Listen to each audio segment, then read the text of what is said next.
Assalamualaikum warahmatullahi wabarakatuh. Hari ini kami dari kelompok 6 akan menjelaskan tentang gaya kepemimpinan. Yang pertama, saya akan menjelaskan terlebih dahulu anggota kelompok saya yang terdiri dari Feli Erika, Nurul Adawiyah, Mia Agustina, Yurik Irvania Putri, Surya Dharma, dan Ezrin Rio Sandi. Materi yang pertama yaitu strategi pemimpin perubahan. Ada 5 aspek. Yang pertama, akselerasi perubahan di masa depan. Menurut Drucker, setiap pemimpin harus menjadi change leader. Drucker berpendapat bahwa kita tidak dapat mengelola perubahan, tetapi kita harus berada di depannya. Kita harus dapat memimpin atau menciptakan perubahan itu sendiri agar dapat menjadi pemimpin dalam perubahan. Yang kedua, pemimpin dalam pusaran perubahan. Drucker menegaskan bahwa kita dapat menerima kenyataan bahwa organisasi itu berkaitan dengan perubahan, dan pemimpin harus menciptakan kesediaan untuk berubah. Ia tidak menganjurkan terlalu banyak melakukan studi, tetapi lebih baik langsung dengan mencobanya. Yang ketiga ada langkah memimpin perubahan.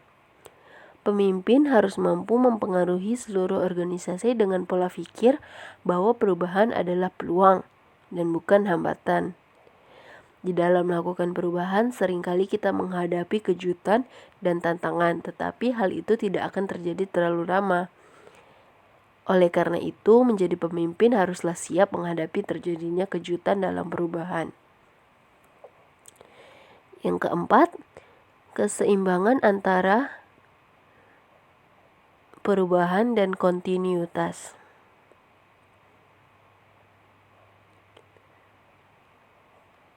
Peter melihat bahwa orang cenderung stres karena terlalu banyak perubahan.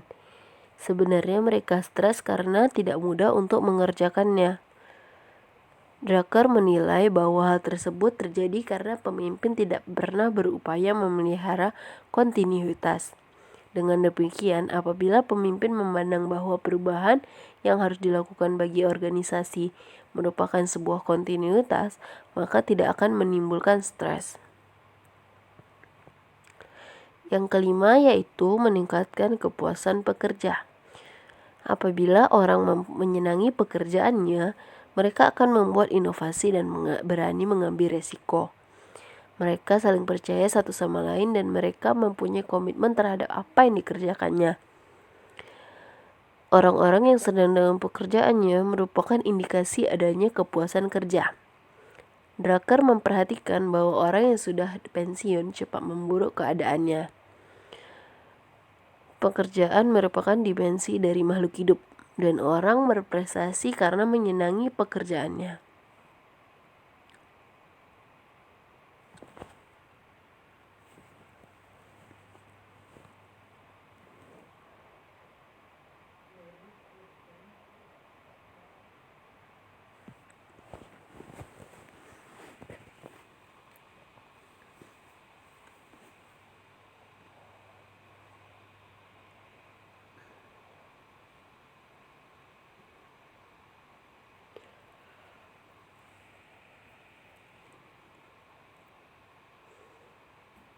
Itulah 5 aspek dari strategi pemimpin perubahan.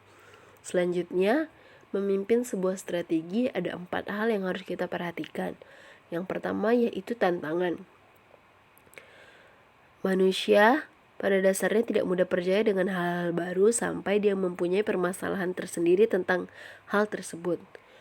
Pemimpin perubahan menghadapi suatu tantangan yang ada dalam otak seseorang yang terbentuk dari peta mental yang ada dari sebelumnya. Peta mental yang kuat menunjukkan bagaimana orang melihat dunia kerja. Oleh karena itu, menjadi pemimpin perubahan sangatlah berat dan memerlukan perhatian khusus. Yang kedua, hambatan. Adanya tantangan untuk memetakan kembali mental individu membawa kita pada sebuah rintangan kritis yang menghalangi perubahan strategis. Yang ketiga, menerobos inovasi dan pertumbuhan. Banyak orang lupa bahwa suatu keberhasilan selalu diawali dengan kegagalan. Pada tahap kedua dimulai dengan mengenal bahwa suatu yang baru pada waktu yang lalu menjadi salah pada saat ini. Setelah menguasai sesuatu yang baru dan benar, maka kehidupan bisnis akan menjadi lebih baik karena mendapat keuntungan. Yang keempat, taktik melakukan perubahan. Ada 3 macam, yakni anticipatory change merupakan antisipasi, reactive change, dan crisis change. Selanjutnya, memimpin perubahan fundamental. Yang pertama yaitu envisioning atau memimpikan. Langkah pertama yang harus dilakukan pemimpin adalah merumuskan gambaran organisasi dari masa depan yang ingin dicapai.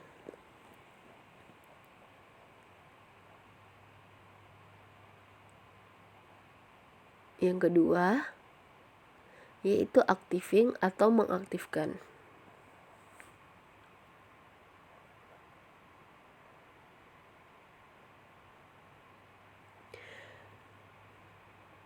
Tugas utama pemimpin perubahan adalah salah satunya mengaktifkan follower. Maknanya, pemimpin harus mampu memastikan bahwa seluruh orang dalam organisasi mampu memahami, mendukung, dan mengimplementasikan visinya. Yang ketiga yaitu supporting atau mendukung. Pemimpin harus mampu memberi inspirasi follower untuk melakukan lebih dari yang mungkin ingin mereka capai. Memberi dukungan moral untuk meraih tujuan bersama. Yang keempat yaitu implementing atau melaksanakan. Memastikan bahwa semua orang konsekuensi perubahan dapat dimengerti, mengidentifikasi semua tindakan, dan membagikan tanggung jawab untuk berbagai tindakan. Selanjutnya, ensuring yaitu memastikan. Pemimpin harus mampu memastikan bahwa implementasi dilakukan sesuai rencana. Terakhir yaitu mengenal. Pemimpin memberikan pengakuan kepada mereka berupa pengakuan positif ataupun negatif. Selanjutnya, pendekatan transformasi. Pendekatan ini menunjukkan kepemimpinan transformasi yang menunjukkan kepedulian sederhana. Pendekatan ini bersifat expanded awareness atau limited awareness. Selanjutnya, memimpin berbasis kultural. Organisasi dituntut mempunyai keberanian dalam merubah kebiasaan organisasi atau dalam hal ini merubah budaya organisasi karena menarik budaya organisasi yang ada membuat bahaya karena keluar dari norma. Selanjutnya, memimpin berdasarkan kehubungan. Ada 6 kekuatan kepemimpinan. Yang pertama, etika kecerdasan politis. Connective leader meningkatkan kemampuan pendukung dan memastikan loyalitas mereka dengan cara memberikan kepercayaan seperti memberikan tugas yang menantang. Yang kedua, kebenaran akuntabilitas. Akuntabilitas menyangkut 2 kewajiban. Yang pertama, menjelaskan keputusan tindakan seseorang, dan kedua, bertanggung jawab terhadap stakeholder.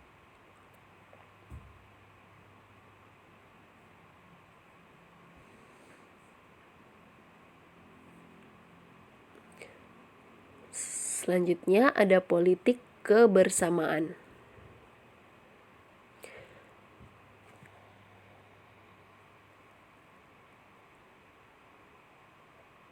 Lalu ada kepemimpinan melalui harapan, menentukan harapan yang tinggi dan kemudian mempercayakan tugasnya sendiri yang berharga kepada orang lain. Selanjutnya berpikir jangka panjang dan bertindak jangka pendek. Lalu ada pencarian arti.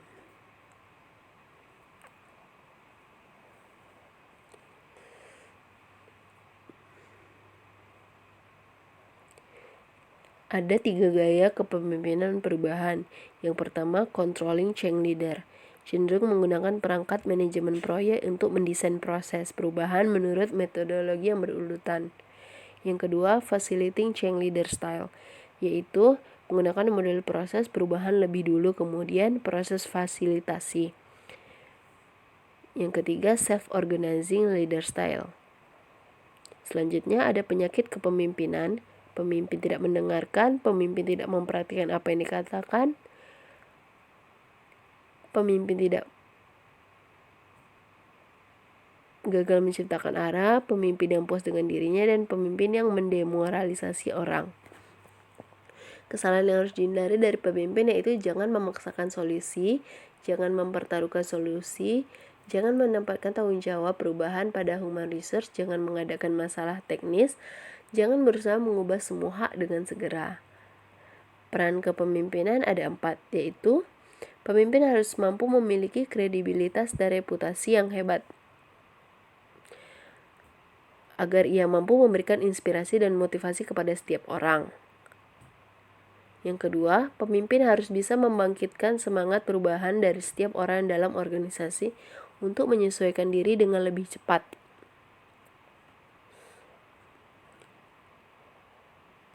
Yang ketiga, pemimpin harus cerdas menggunakan tema perubahan dalam organisasinya sebagai sarana untuk meningkatkan keuntungan. Terakhir, pemimpin harus memberikan inspirasi kepada orang untuk menghadapi perubahan. Studi kasus kami adalah dari perusahaan Apple. Di perusahaan Apple, menurut model perubahan Lewin yaitu unfreezing, movement atau changing, terus freezing. Proses unfreezing ada di dalam perusahaan Apple, yaitu pada perusahaan Apple di bawah kepemimpinan Jobs, karyawan dituntut untuk mempelajari hal baru dengan target baru yang telah ditetapkan.